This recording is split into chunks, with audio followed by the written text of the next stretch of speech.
तो उसमें काम करता था, तो वहां पर मैंने ध्वनि के बारे में काफी सीखा। ध्वनि कैसे उत्पन्न करते हैं, कैसे प्रसारित करते हैं, उसको कैसे उसको विश्लेषण किया जाता है, इत्यादि इत्यादि। जब मैं IIT कानपुर आया तो मैंने कहा इसी क्षेत्र को मैं आगे विकसित करूंगा। और क्योंकि मैं ध्वनि के बारे में अपना एक लैब भी मैंने स्थापित किया, प्रयोगशाला, जिसका नाम है ध्वनिकी। तो एक छात्र मेरे पास आया MTech करने के लिए, तो उसने कहा कि सर हमको, मेरी इच्छा है कि मैं ये शास्त्रीय संगीत के रागों की थोड़ा विश्लेषण करूं, वैज्ञानिक दृष्टि से, मतलब आधुनिक विज्ञान की दृष्टि से। मैंने कहा कि संगीत में मैं अभी बहुत ज्यादा समझता नहीं हूँ, उसकी जो थ्योरी है, लेकिन ये व्यंजन, स्वर इत्यादि इत्यादि, इसमें मैं थोड़ा बहुत मैंने अपना पठन पाठन किया है, तो इस पर पढ़ते हैं। तो उसने इसके ऊपर एक MTech थीसिस की, और जो भारत में, दुनिया में जो सबसे अच्छा साउंड के ऊपर जर्नल है, उसमें 2 इसके ऊपर पत्र भी छपे थे। यहाँ पर प्रश्न ये है कि पाणिनि जी के जो व्यंजन है, कचटता, 5 जो वर्ग आते हैं, उसके बाद यारालावा, शाल्टसाहा, छत्रज्ञा, पहला जो शब्द है कि उनको उन्होंने व्यंजन की का शब्द दिया गया है, व्यंजन। और जन भाषा में व्यंजन का एक अर्थ ये भी होता है, जो भी अब वो आया डिश, खाने का। दोनों के बीच एक संबंध है, दोनों के बीच संबंध है। ये जो अभी हम लोग खाए, वो जो पकौड़ी और जो भी मिली थी, उसको बनाने की एक विधि होती है, उसकी व्युत्पत्ति का एक तरीका होता है। पाणिनि या जो बाकी भी शिक्षा के शास्त्र हैं, आप सब लोग परिचित होंगे, ये जो 6 अपने वेदांग हैं, शिक्षा, निरुक्त, व्याकरण, ये छंद, ज्योतिष, कल्प इत्यादि। तो इसमें जो ये शिक्षा शास्त्र है, मतलब यहाँ पर ये अल्फाबेट, अक्षरों का जिसमें ज्ञान, कि उनका कैसे जन्म होता है, उनकी कैसे रचना होती है, और उसमें जो ये व्यंजन है वो अपने आधार पर नहीं खड़े होते, उनकी एक रेसिपी है, उनकी एक रेसिपी है। और वो रेसिपी जो मुझको दिखी उनके शिक्षा शास्त्र में, उसके आधार पर हमने कुछ साइंटिफिक इन्वेस्टिगेशंस किए। और जिस प्रकार जैसे जलेबी है, उसको बनाने की एक विधि है, इसी प्रकार इन व्यंजनों को भी बनाने की विधि जो है, पाणिनि के शिक्षा शास्त्र में या अन्य शिक्षा शास्त्रों में भी इनका उल्लेख होता है। पहली बात तो ये कि ये पाणिनि के व्यंजनों का अर्थ व्यंजन इसलिए दिया गया है क्योंकि उसकी व्युत्पत्ति का एक विधि है, और विधि के आधार पर ही उनका जन्म होता है। ये 5 वेदांग, इन पर मैं बात नहीं करूंगा क्योंकि आप सब लोगों को भी बोलना है, तो आपका समय मैं नहीं लूंगा। ये सब लोग परिचित हैं, यहाँ पर इसके बारे में विस्तार से बताने की आवश्यकता नहीं है। स्वर है। जो दूसरी कैटेगरी है स्फोट व्यंजन, और स्फोट व्यंजन इनको बताइए जी। का आपने 2 प्रकार जो लिखा है जी, उसको आप क्या मानते हैं? दूसरे उस पर हमने किया नहीं है शोध, उस पर हम कर रहे हैं, इसलिए मैं उसके बारे में कुछ नहीं। का जो 2 प्रकार लिखा है, स्वर में नहीं आता, स्वर नहीं, स्वर मानते हैं, स्वर में आता है, स्वर तो है,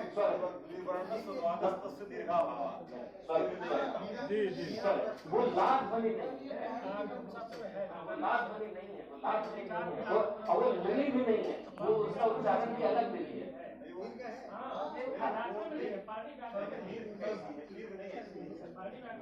मध्ये 2 लकार, तयोः एकामा, साधिता अजभक्ति, तयोः तस्याः एकामा।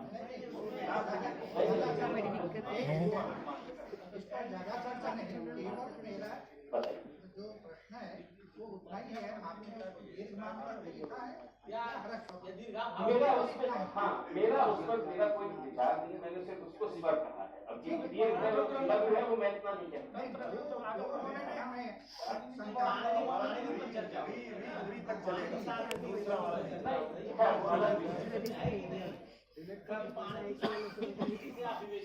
पाणिनि शास्त्र की दृष्टि से मैं, लेकिन यहाँ पर ये थोड़ा सा विषयांतर हो गया है, लेकिन मेरा जो आज की प्रस्तुति है उस पर जो फोकस है व्यंजन, और वो भी स्फोट व्यंजनों के ऊपर।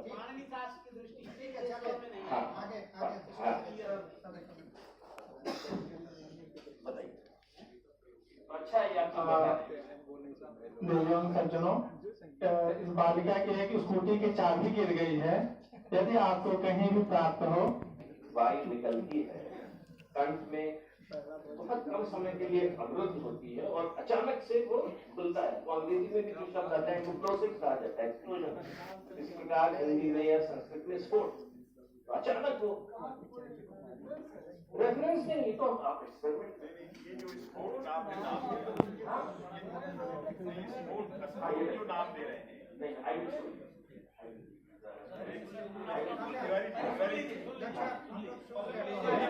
मैं आपको डेटा भी दिखाऊंगा। I will show you data, मतलब पहले डेटा भी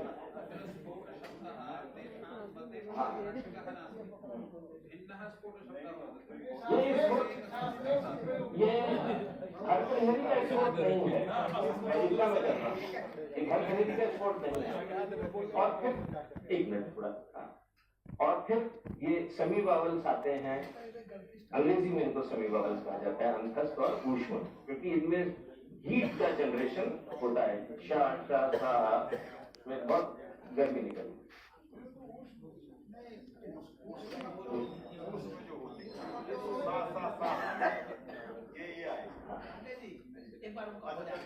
फिर उसके बाद आप मीमांसा करिएगा। ये सबको पता है, का खा गा घा अंग कंठ है ना, तालम इत्यादि इत्यादि, ये सारे व्यंजन हैं। तो ये तो 5 बाई 5 का एक टेबल है।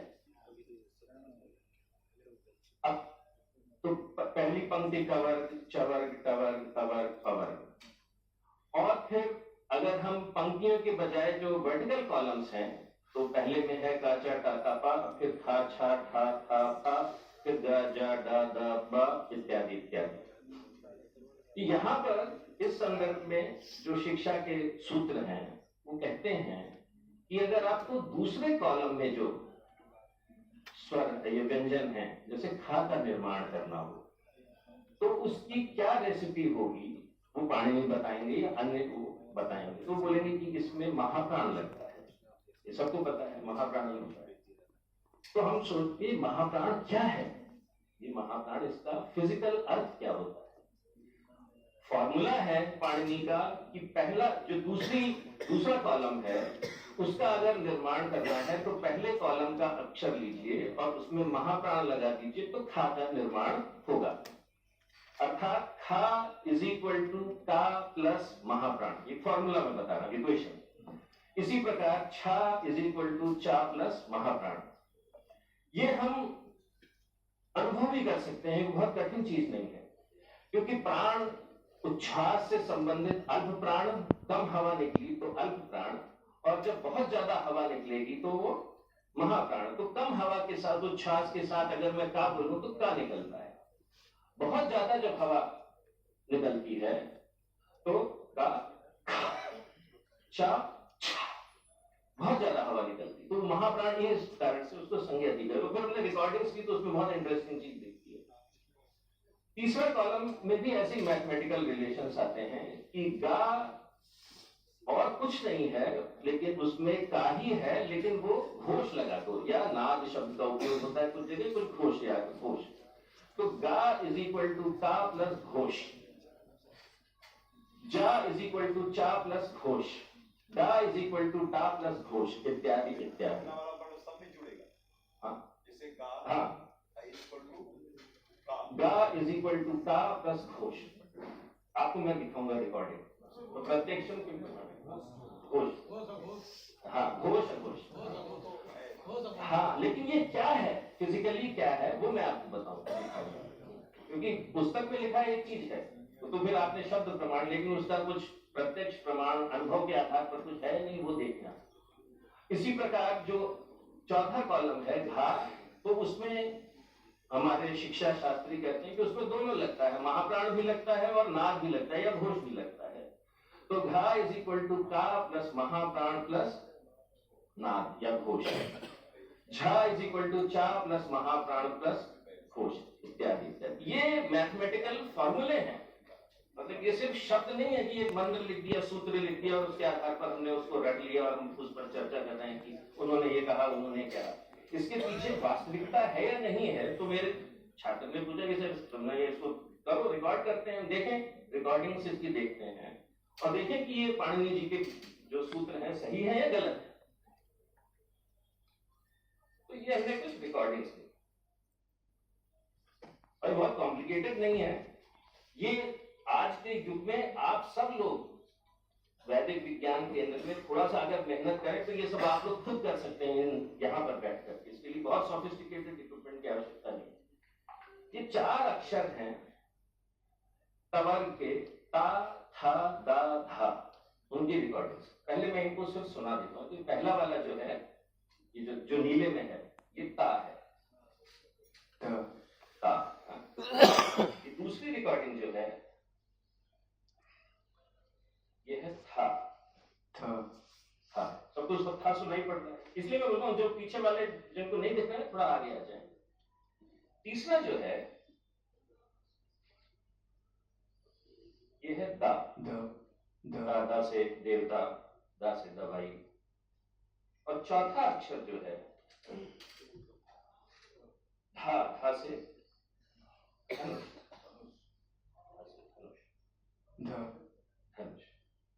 अब पाणिनि के जो सूत्र हैं उनको हम देखते हैं कि इनमें कितने सही हैं गलत हैं। तो ये आप सबसे प्रश्न है कि जो पहला सिग्नल है वो क्या है, ता। उसके नीचे वाला था।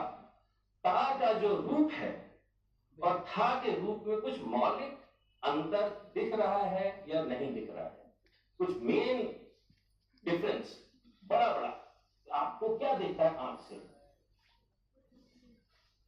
अब सर कह रहे हैं कि ये जो चीज है, देखिए ता के अंदर, और देखिए ये स्फोट है ना, स्फोट वो भी यहाँ दिखता है।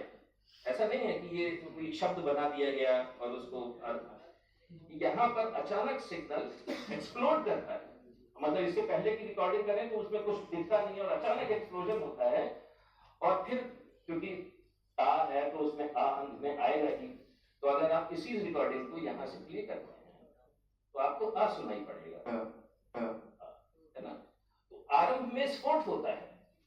ये स्फोट हा अगर आपकी रिकॉर्डिंग हो तो उसमें स्फोट नहीं दिखेगा, उसमें सिग्नल धीरे धीरे बढ़ेगा, धीरे धीरे। यहाँ आरंभ में ये वाला जो भाग है ये स्फोट होता है, अचानक सिग्नल बढ़ता है और फिर वो आ में रूपांतरित होकर के सुनाई पड़ता है। तो हमें ता की ध्वनि सुनाई पड़ती है। तो ता इज इक्वल टू ता हलन प्लस आ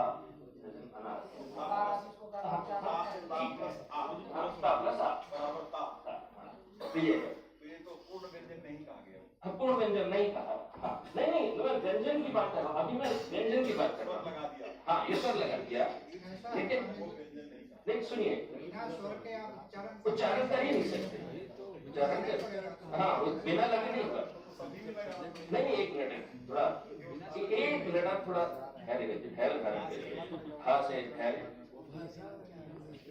ये जो भाग है ता के बाद जो था आता है, ये वाला जो शेप है वो पहले वाले सिग्नल में आपको नहीं दिखता है। वही सर ने भी कहा कि उधर भी नहीं दिखता है, हो सकता है। और पाणिनि का सूत्र है कि था के अंदर क्या होता है, था और ता में क्या अंतर होता है, उसमें अल्प प्राण और था में महाप्राण। तो हो सकता है ये जो है महाप्राण। अब अगर हम सिर्फ इतना ही भाग सुने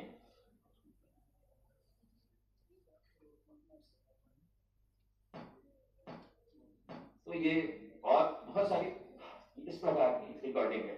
अब अगर एक इसका जानकारी चाहते हैं, ये जो ऊपर नीचे ये है, ये क्या फ्रीक्वेंसी है या क्या है? ये जैसे माइक्रोफोन है, मैंने कुछ ता कहा, उसको उसने रिकॉर्ड किया और ये उसका ग्राफ बना दिया और कुछ नहीं। जैसे अपने वो हार्ट की बीट होती है तो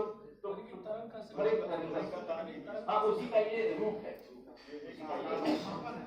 हाँ उसका काम जी। इस महाप्राण को, अब प्रश्न है आप सब लोगों से, इस महाप्राण को अगर मैं यहां से हटा दूं तो ये था क्या हो जाएगा, ता हो जाएगा।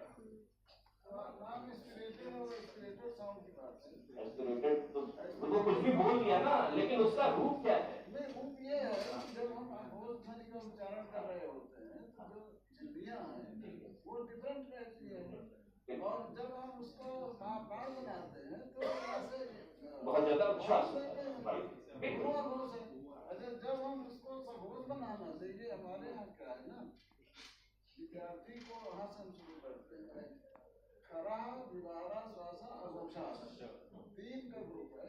जब सर आपकी विवृत अवस्था में रहेगी तो वो विवार उसको कहेंगे प्रयत्न श्वास उसमें से निकलेगी और वो घोष होगा। जैसे वो दोनों प्रथम द्वितीय के लिए है खर मतलब प्रथम और द्वितीय और जब हम उसको संघोष बनाएंगे तो संवारा नादा घोषा जो है संवार होगा। संवार मतलब क्या